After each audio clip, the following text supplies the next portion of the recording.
Shea, after a couple of years in the wilderness, the Spurs have entered the Wemby era. This team was a perennial contender for basically your entire adult life until these Hmm. last few years.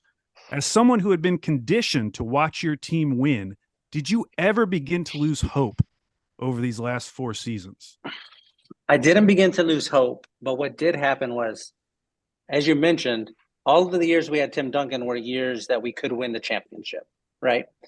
And after like 15, 16 years of that, you do it does start to like eat away at your edges a bit because every postseason game feels like if they don't win the title, it was a bust of a season, right?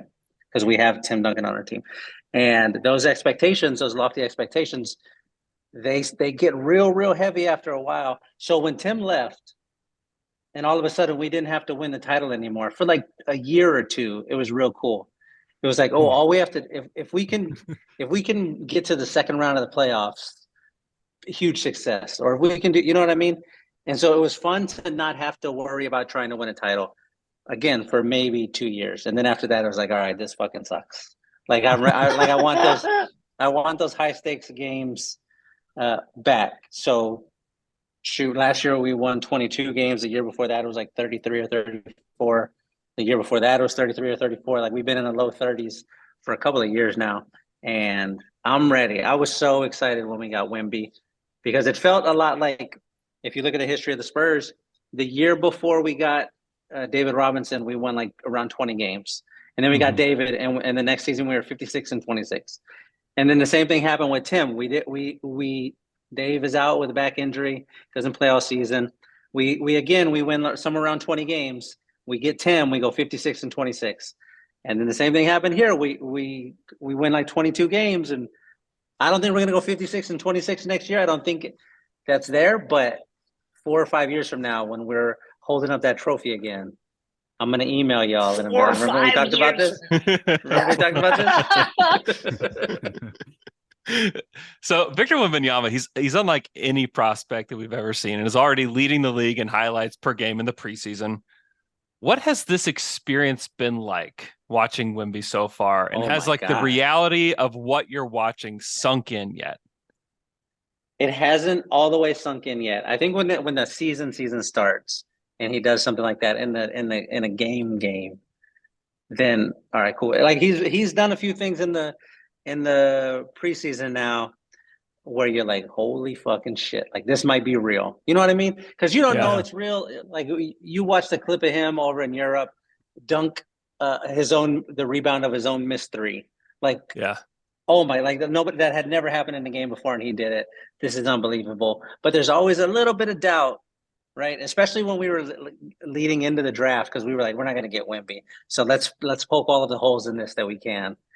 And I remember like the reports started coming out, and they were like, Wembanyama might be the greatest draft pick in the history of all sports. And we were like, chill out, relax. And then as soon as the Spurs got it, we were like, he might be the greatest draft pick in the history of, you know what I mean? Like we were Yeah. all the way in. And then so preseason starts. He has that one great play where he's at the 3 point line and he reaches back for a steal all the way past the free throw Hmm. line. And you're like, oh my God. Or the other one when he like goes into the lane.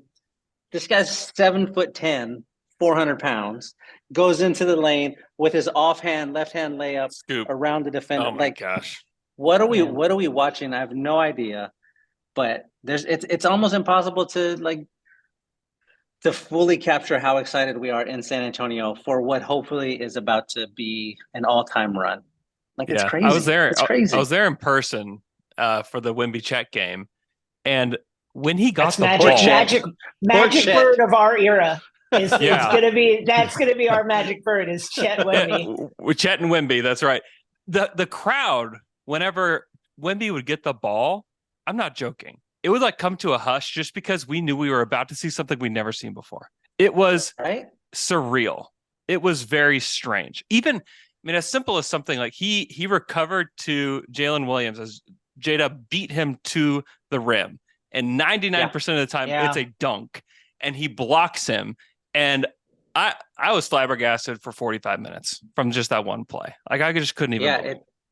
it's so much fun. I couldn't remember the last time that I was like, I need to get home and watch this summer league game. Yeah. But when Wemby was going, it was like a thing. Like we're having a pre-game party for a summer league game where we know he's going to play 9 minutes or something. It's great. It's so great. It's the best thing in the world. So he's been called the greatest prospect since LeBron. And when LeBron came into the league, the Cavs went from a 17-win team to a 35-win team immediately. What are your realistic expectations for how quickly Wemby can turn around this Spurs franchise? Like, does that sound realistic to you? No, I think it's fun to joke and be like, we're going to go 76-6 next year. You know what I mean? Like that's fun to do. But in reality, they have him in San Antonio on a 5-year timetable is what's been laid out for us. Like, don't expect anything giant until 5 years from now, right? But we're going to be building toward there. So if we won 22 games this year or this past season, if we were doing like 35, 37 games would be like, all right, we got something cooking here. It's because the team is so young. It's not just Wemby, but like all of our main guys now. Like we just gave Devin that big contract, and he's like a young. Like we're gonna grow together. Yeah. But maybe if we do 35 games this season, I think that would be really huge. Yeah, that feels right. Yeah. Who's your Okay, second now- favorite Spur? Yeah. I just need to know who your second favorite Spur is. Oh, I mean, I really like Devin. Jeremy is great. It's probably between one of those two guys. Okay. Yeah. Those are my three favorite to watch right now. Victor, Devin, and Jeremy.